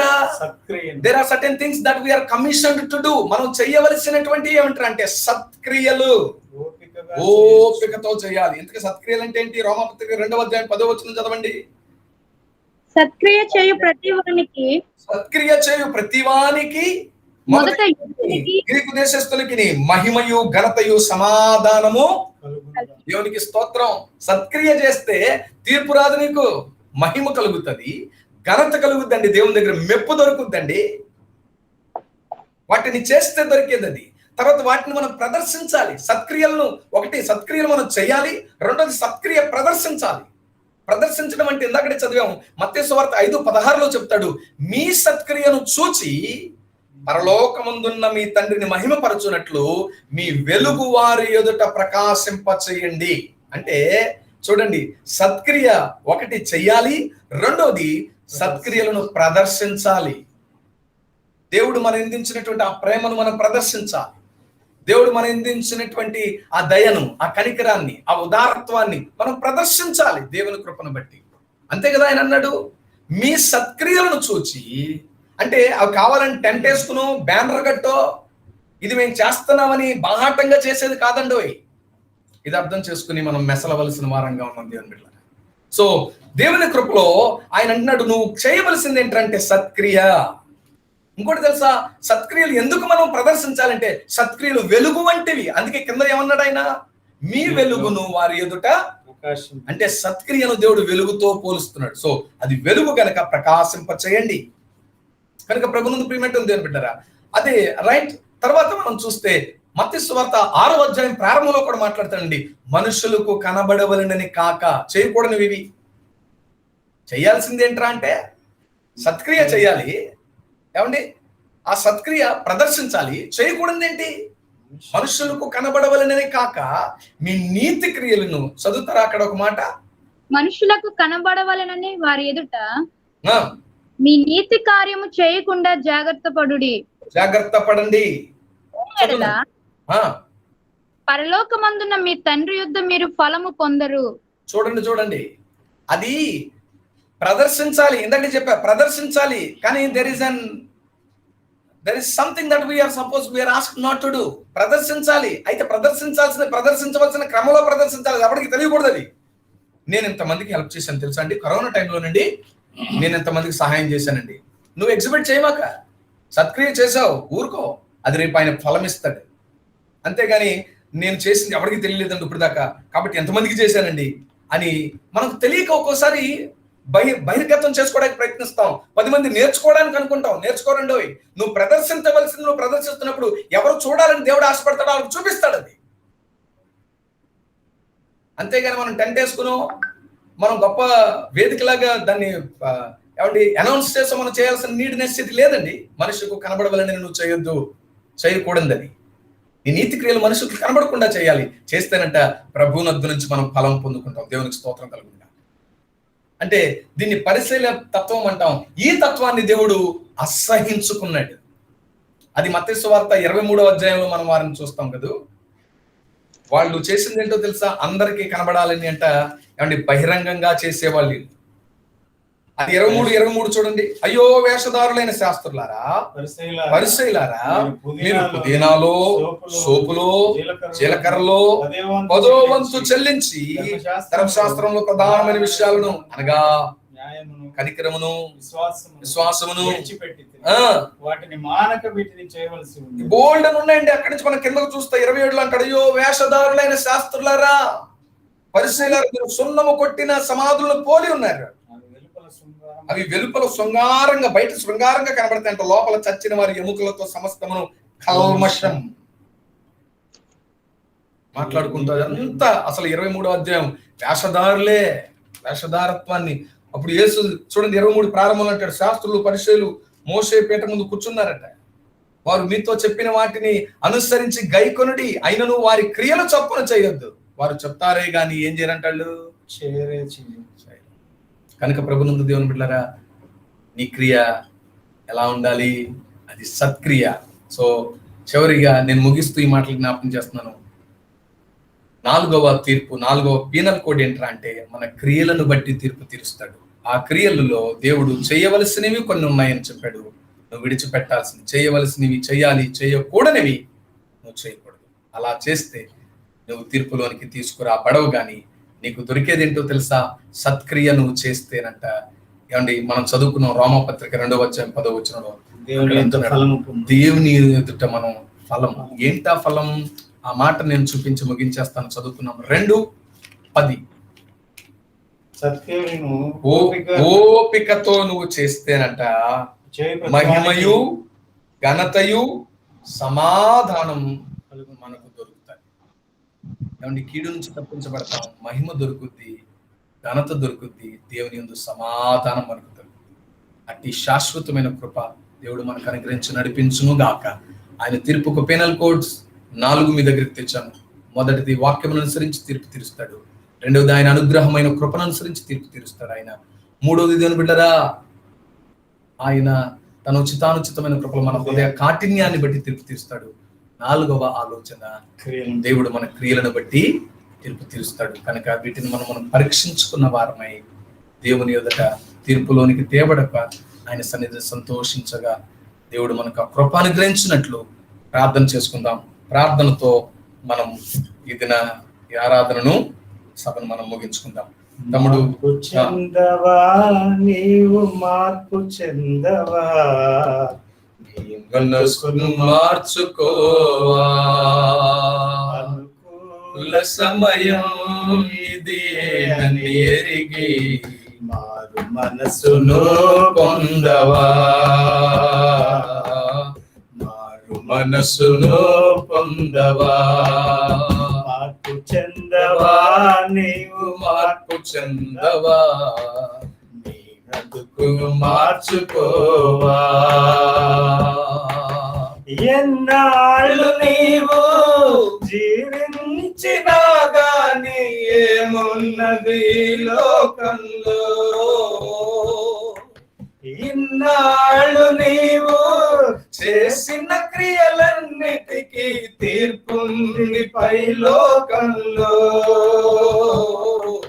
తీర్పు దినమునందున ఆయన ముందు నిలిచే ధైర్యము నీకుందా, తీర్పు దినమునందున ఆయన ముందు నీవు నిలిచే ధైర్యము నీకుందా, నిలిచే ధైర్యము నీకుందా. మార్పు చెందవా, నీవు మార్పు చెందవా, నీ బ్రతుకును మార్చుకోవా, అనుకూల సమయం ఇది అని ఎరిగి మారు మనసును పొందవా, మారు మనసును పొందవా. విన్న వాటిని మనం తలపూసుకుంటూ ప్రార్థన చేద్దాం. మన మధ్య తమ్ముడు డేవిడ్ జాన్ ఉన్నాడు. తమ్ముడు మనల్ని ప్రార్థనలో నడిపిస్తాడు. ప్రార్థన అనంతరం ఆశీర్వాదంతో మనం ముగించుకుందాం. ప్రార్థన. కృపా సత్య సంపూర్ణమైన మా దేవ, మీకు వందనాలు, స్తుతులు, స్తోత్రాలు చెల్లిస్తున్నాం తండ్రి. ఈ యొక్క సాయంకాలంలో ప్రభా తండ్రి నాయన, మీ కృపలో మమ్మల్ని జ్ఞాపకం చేసుకున్న విధానమునికై మీ కృతజ్ఞతాస్తుతులు చెల్లిస్తున్నాం తండ్రి. అయ్యా, మీరు పరిశుద్ధమైన దేవుడు, సర్వాధికారము కలిగిన దేవుడు, కృప కలిగిన దేవుడు తండ్రి. దేవా, కేవలం మేము కృప చేతనే రక్షింపబడి ఉన్నాం తండ్రి. మా మంచి క్రియలు కానీ అయ్యా, మా సౌశల్యత కానీ తండ్రి నాయన, మాలో ఉన్నటువంటి గొప్ప టాలెంట్స్ని బట్టి కానీ తండ్రి నాయన, మా యొక్క పేరు ప్రఖ్యాతలను బట్టి కానీ, మా వంశములను బట్టి కానీ, మా పితరులను బట్టి కానీ, దేనిని బట్టి మేము రక్షణ పొందలేదు. కానీ ప్రభు అయిన యేసుక్రీస్తు ద్వారా మీరు చూపించిన మహాకృపను బట్టి తండ్రి నాయన, అయ్యా పాపులము తండ్రి నాయన, పాపముల చేతను అపరాధముల చేతను మేము చచ్చిన వారమై ఉన్నప్పుడు తండ్రి మమ్మల్ని జ్ఞాపకం చేసుకుని మమ్మల్ని రక్షించినందుకు మీ కృతజ్ఞతాస్తుతులను చెల్లిస్తున్నాం నాయన. దేవా, మీ కృపకై వందనాలు చెల్లిస్తున్నాం తండ్రి నాయన. రక్షింపబడిన మమ్మును తండ్రి నాయన, మీ వాక్యం చేత తండ్రి నాయన పోషిస్తున్న విధానమును బట్టి వందనాలు చెల్లిస్తున్నాం తండ్రి. మీ వాక్యమునకై కృతజ్ఞతాస్తుతులు చెల్లిస్తున్నాము నాయన. సత్యము సత్యము ప్రభా, నీ వాక్యము సత్యమై ఉన్నది తండ్రి నాయన. అయ్యా ఇదిగో ప్రభా, కూడి ఉన్న మమ్మల్ని సత్యమునందు ప్రతిష్ఠించుటకై తండ్రి నాయన, అయ్యా వాక్యము కరువైన ఈ దినాలలో ప్రభా, అయ్యా ఇదిగో తండ్రి నాయన, పరిస్థితులన్నీ తండ్రి నాయన భయంకరమైనవి. దేవా ఇదిగో తండ్రి నాయన, చర్చికి పోయి తండ్రి నాయన వాడాలన్నా, చర్చికి పోయి వాక్యం ధ్యానించాలన్నా తండ్రి నాయన కుదరని పరిస్థితుల్లో తండ్రి నాయన ప్రపంచం ఉన్నప్పటికీ తండ్రి నాయన, మీరు మమ్మల్ని ప్రేమించి తండ్రి నాయన మాకు ఇచ్చిన ఈ సహవాసమును బట్టి వందనాలు. అయ్యా ఇదిగో తండ్రి నాయన, మీ నామ మహిమార్థమై మేము కూడుకున్నట్లు సహాయం దయచేయండి. ఏదో తండ్రి నాయన, ఒకవేళ తండ్రి నాయన మేము ఏదో యాదృచ్ఛికంగాను లేదంటే తండ్రి నాయన ఒక తండ్రి అటెండెన్స్ అనే విధంగానో కాక ప్రభా, మీ సన్నిధిలో సత్యమును నేర్చుకున్నట్లుగా ప్రభా ఇదిగో తండ్రి నాయన మాకు సహాయం దయచేయండి ప్రభా. సత్యమునందు మమ్మల్ని ప్రతిష్ఠించండి తండ్రి, నీకు స్తోత్రం నాయన. అయ్యా ఈరొక రాత్రి ప్రభా, అయ్యా మీ కృపలో తండ్రి నాయన, నీ దాసుని ద్వారా ప్రభా తండ్రి నాయన, మా సహోదరుడైనటువంటి ప్రభా అన్న ద్వారా తండ్రి నాయన, మీరు మాకు జరిగించినటువంటి తండ్రి నాయన వాక్య పరిచర్యకి కృతజ్ఞతాస్తుతులను చెల్లిస్తున్నాం తండ్రి. నీ దైవజనుని అయ్యా ప్రభా మీరు తండ్రి నాయన సిద్ధపరిచి తండ్రి నాయన మీరు ఇచ్చి ఆలోచన ఇచ్చి ప్రభా తండ్రి నాయన మీరు బలపరిచి తండ్రి మీ వాక్కును తండ్రి నాయన ఆయన యొక్క తండ్రి నాయన దేహమందుంచి ప్రభా మీరు మాతో మాట్లాడిన విధానానికే వందనాలు. సుమారుగా 3 వారాల నుంచి తండ్రి నాయన అయ్యా ఒక వారంలో తండ్రి నాయన ఆదివారాన్ని విన్నాం. తర్వాత ప్రభా ఈ ఒక్క రోజున మేము వింటూ వస్తున్నాం తండ్రి నాయన. 3వ ఉపమానంలోనికి మేము వచ్చాం తండ్రి. ఈ యొక్క ఉపమానాలన్నీ, ఈ యొక్క ఉపదేశాలన్నీ కూడా తండ్రి నాయన మీ రాజ్య తండ్రి నాయన కొరకు ప్రభ, మీ రాక కొరకు మమ్మల్ని సిద్ధపరిచేవిగా ఉన్నవి కానీ తండ్రి నాయన అయా వేరే విధముగా తండ్రి నాయన ఇవి లేవు ప్రభ. అంటే లోక సంబంధమైనవిగా కానీ లోకములో మమ్మల్ని మేము స్థిరపరుచుకోవాలి అనే విధముగా కాకుండా ప్రభు అయిన యేసు క్రీస్తులోనే మమ్మల్ని మేము స్థిరపరుచుకుని, ప్రభు అయిన యేసు క్రీస్తులోనే మేము పవిత్రపరచబడి, ప్రభు అయిన యేసు క్రీస్తు అయా ఏ విధముగా ఆరోహణమై వెళ్ళాడో మరలా ఆయన అదే రీతిగా తండ్రి నాయన మా మధ్యలోనికి వచ్చినప్పుడు ఆయనను మేము తండ్రి నాయన చూడడానికి, ఎదుర్కొనడానికి అవసరత కలిగినటువంటి సిద్ధపాటు మమ్మల్ని సిద్ధపరిచేటువంటి ఉపదేశమును, వాక్యమును, బోధను ప్రభ నీ యొక్క దాసుని ద్వారా మాకు అందిస్తున్నందుకు వందనాలు నాయన. దేవా గత వారం ముందు తండ్రి నాయన మీరు మాట్లాడిన అయా ఇదిగో తండ్రి నాయన పాయింట్స్ అన్నిటి బట్టి తను సుమారుగా 5 పాయింట్స్ మాతో మాట్లాడారు ప్రభా. అయా వాటన్నిటిని బట్టి మీకు స్తోత్రాలు చెల్లిస్తున్నాం తండ్రి. ఈ దినం మరలా మమ్మల్ని ప్రేమించి తండ్రి నాయన 4 పాయింట్స్ ప్రభా ఈ ఉపదేశం ద్వారా మాతో మాట్లాడారు తండ్రి. అయ్యా ఇదిగో ప్రభా, అయ్యా తీర్పు దినం ఒకటి ఉంది తండ్రి నాయన. ఆ దినాన ప్రభా మేము తండ్రి నాయన వాక్యమును బట్టి తీర్పులోనికి వస్తాం తండ్రి నాయన. వాక్యమును బట్టి అయ్యా మేము తీర్పు తీర్చబడతాం, కృపను బట్టి మేము తీర్పు తీర్చబడతాం అయ్యా. 2 మా హృదయ కాఠిన్యమును బట్టి అయ్యా. 3వదిగా తండ్రి నాయన మేము తీర్పులోనికి వస్తాం తండ్రి నాయన. అయ్యా ఇదిగో ప్రభా మీకు వందనాలు, స్తుతులు, స్తోత్రాలు చెల్లిస్తున్నాం తండ్రి నాయన. 4వ మాటగా ప్రభా తండ్రి నాయన మా క్రియలను బట్టి ప్రభావ మేము తీర్పులోనికి వస్తామని నీ వాక్యం చదివిస్తుంది నాయన. అయ్యా లోకమును తండ్రి ఆశించి నిన్ను ఎందు విశ్వాసించిన వాడు అయ్యా ఇదిగో ప్రభా వీటిలో దేనిని వాడు తండ్రి వీటిలో 4 దేనిలోనూ కూడా వాడు నిలబడలేడు ప్రభా. అయ్యా కేవలం తండ్రి నాయన నీ అందు విశ్వాసం ఉంచి అయ్యా నిన్ను పొందుకునేవాడు మాత్రమే వీటిలో నిలబడగలడు. వాడికి తండ్రి నాయన మీరు ఇచ్చే కృపయందు నమ్మకస్తుడై ఉంటాడు. ఆ కృపావరాన్ని మీ నామకంత కొరకు వాడతారని మాట్లాడారు. అలాగే తండ్రి నాయన అయ్యా ఇదిగో ప్రభా మీ వాక్యమును బట్టి వాడు నిలిచుంటాడని మాట్లాడారు ప్రభా. అలాగే తండ్రి నాయన హృదయ కాఠిన్యం వాడి ఎందు ఉన్నప్పుడు వాడు దానిని తండ్రి నాయన అయ్యా ప్రభా విడిచిపెడతాడని మాట్లాడారు ప్రభా. అయ్యా ఇదిగో తండ్రి క్రియలు సరైనవిగా ఉన్నవో లేవో చూచుకుంటాడని ప్రభా మాట్లాడారు తండ్రి. అయ్యా ఇదిగో ప్రభా నీ రాజ్యములో ప్రభా మేము ఉండులాగున అయ్యా మీరు రాకను మేము ఎదుర్కొనులాగున తండ్రి నాయన అయ్యా ప్రభా తండ్రి నాయన ఇదిగో ప్రభా మేము పవిత్రతను కలిగి తండ్రి నాయన అయ్యా నమ్మకమైన వారిగా మీ ఎదుట ఉండినట్లు సహాయం దయచేయండి ప్రభా. కూడి ఉన్న మా సహోదరులందరిని బట్టి మీకు స్తోత్రం నాయన.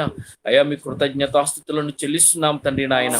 అయ్యా ప్రభా ఇంకను తండ్రి నాయన దీనిని ప్రభా ఎంతకాలం ఇది కొనసాగాలనేది మీ ఉద్దేశమై ఉందో అయ్యా ఈ యొక్క సహవాసాన్ని మీరు కొనసాగించండి అయ్యా. అన్నను బలపరచండి అయ్యా. జాయిన్ అవుతున్న ప్రతి ఒక్కరికి కూడా అయ్యా ప్రతి వారము జాయిన్ అవునట్లుగా మంచి ఆరోగ్యాన్ని దయచేయండి ప్రభా. మీ కృపలో అందరికీ మంచి ఆరోగ్యాలు దయచేయండి అయ్యా. అయ్యా జీవము కలిగిన మిమ్మల్ని సేవించి అయ్యా మీ జీవము కలిగిన వాక్యాన్ని ధ్యానం చేసుకునేటువంటి గొప్ప కృప తండ్రి మాకు దయచేయండి తండ్రి నాయన. గత కాలం ముందు ఇచ్చినటువంటి మంచి అవకాశాలను బట్టి కృతజ్ఞతాస్తుతులను చెల్లిస్తున్నాం, మీకు వందనాలు చెల్లిస్తున్నాం.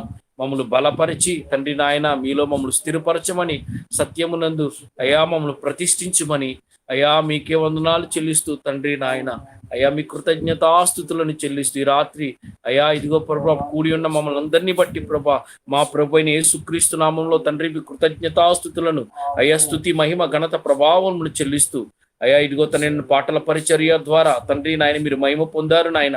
వాక్య పరిచర్య ద్వారా మీరు మహిమ పొందారు నాయన.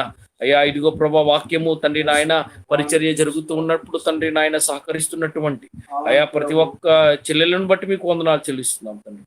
అయ్యా కూడి ఉన్న మమ్మల్ని అందరిని బట్టి మీకు వందనాలు చెల్లిస్తూ మాకు ఇచ్చిన కృపకై కృతజ్ఞతాస్తుతులు చెల్లిస్తూ మా ప్రభు అయిన యేసుక్రీస్తు వారి శ్రేష్టమైన నామములో ప్రార్థించి స్తుతించి వేడుకొనుచు ఉన్నాం తండ్రి. ఆమేన్. ఆమేన్. పరమ తండ్రి అయిన దేవుని ప్రేమ, కుమారుడైన యేసుక్రీస్తు ప్రభుని కృప, ఆదరణకర్త నిత్య సహవాసి అయిన పరిశుద్ధాత్మ దేవుని అన్యోన్య సహవాసము, సమాధాన సన్నిధానం చేరిన మనలను తన రాకకు తన రాజ్యమునికై సిద్ధపరచు, తీర్పును రెండవ మరణమును తప్పింపోయి నీతిమంతుల వరుసలలో మనలను చేర్చి నీతిగల న్యాయాధిపతి అయిన క్రీస్తు తోడ సింహాసనము మీద మనల్ని కూర్చుండబెట్టి నడిపించును గాక. ఆమేన్. ఆమేన్. ఆమేన్. అందరికీ ప్రభు అయిన క్రీస్తు యేసు నామములో మా హృదయపూర్వక వందనాలు తెలియజేస్తున్నాం. Thank you all. మరొకసారి మా అందరితో కూడా మరి మాతో కూడా కలిసి ప్రభువును ఆరాధించుటకు సిద్ధపడిన కుటుంబాలుగా చేరిన మీ అందరికీ క్రీస్తు పెట్టిన హృదయపూర్వక వందనాలు తెలియజేస్తున్నాను. అంకుల్ హైదరాబాద్ నుంచి మన మధ్య జాయిన్ అయ్యారు. సేవకులకు నా హృదయపూర్వక వందనాలు. విజయవాడ ప్రాంతం నుండి మన మధ్య జాయిన్ అయినటువంటి చెల్లి విజయని బట్టి తమ్ముడు